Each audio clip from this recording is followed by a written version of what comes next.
Lindiwe, can I start as James?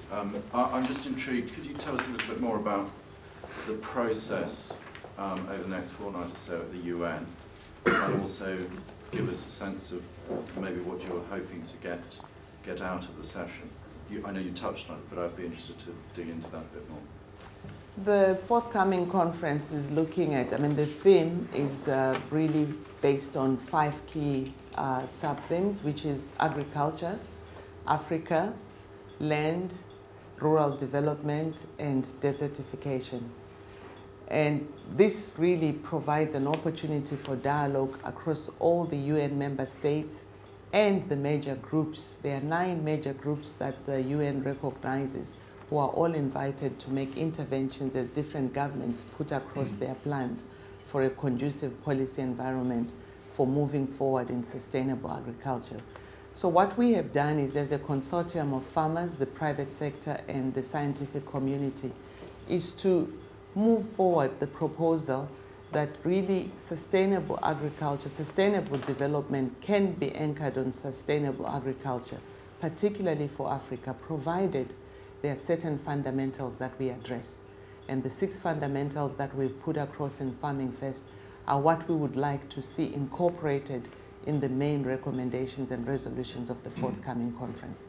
So we are working in concert with the other major groups and our member states across the UN member states to make sure that they are aware of these principles, and we work on making sure governments are making commitments that talk to Farming First principles.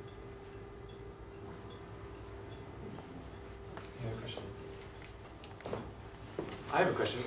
Yeah, Phil. Is someone in comment? Here in Europe, there's a very strong lobby to ensure Africa's development goes along the lines of organic agriculture. And I just wondered what your thoughts are on that, seeing expressed needs for technology, fertilization, infrastructure. And I have no doubt that the existing methods of agriculture in Africa are very organic, because there are no other means. So I just wondered what your thoughts are about that kind of pressure that's being brought to bear. I think the dialogue on organic farming is not new in terms of development, in terms of Africa.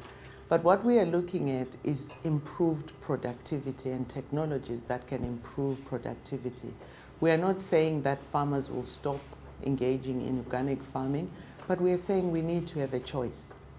And for farmers who are looking at improving productivity, if a farmer has already made a decision to go for, let's say, hybrid seed, and what they are lacking is the rest of the ingredients that will make them achieve the optimum yield, surely shouldn't we create a conducive environment that makes sure that farmer can go from 8 kilograms of fertilizer per hectare, which is a waste of time, to optimum levels of 150 kilograms? Because you're talking of a farmer that has made the decision to adopt a technology, but they do not have the rest of the ingredients that make them achieve the optimum yields.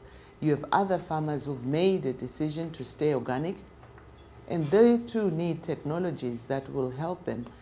One of the major challenges our farmers are facing is lack of labor.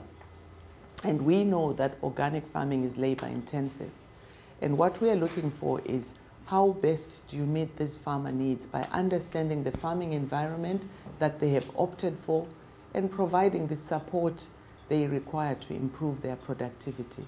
And unfortunately, organic farming has always been understood to mean low productivity, and yet there are niche markets that would increase the amount of income for farmers, provided across the board, whether you've gone for modern technology, hybrid, or organic farming in modern technology, you need support. So really, it's not either or. We are calling for support across the board for technologies that can improve productivity. We have more mouths to feed, so we cannot say it's either through organic farming or different. It's about sustainable means of production across the board, and this is where these principles on Farming First are key. You're heading to New York for the UN Commission for Sustainable Development session. I've heard that the Obama administration has just passed a new funding directed specifically towards agriculture, and then specifically towards agriculture in Africa and in Latin America.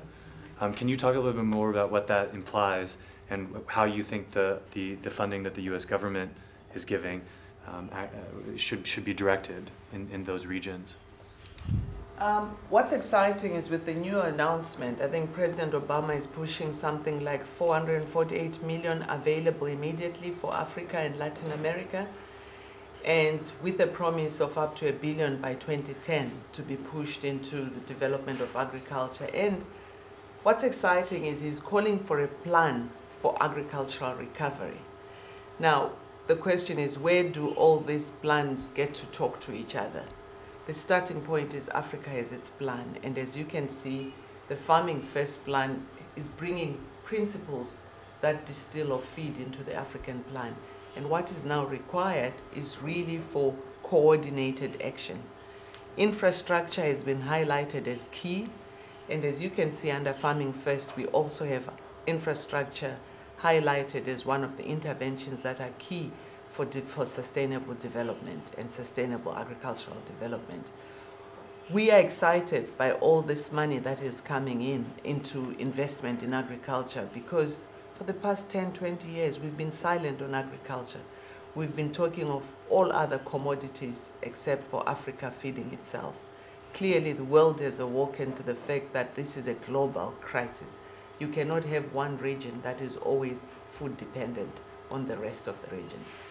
So now, where do we go with this? I think let's go to what caused the food crisis and how do we move out of it. It's an issue of supply. We need to improve productivity. How do we improve productivity?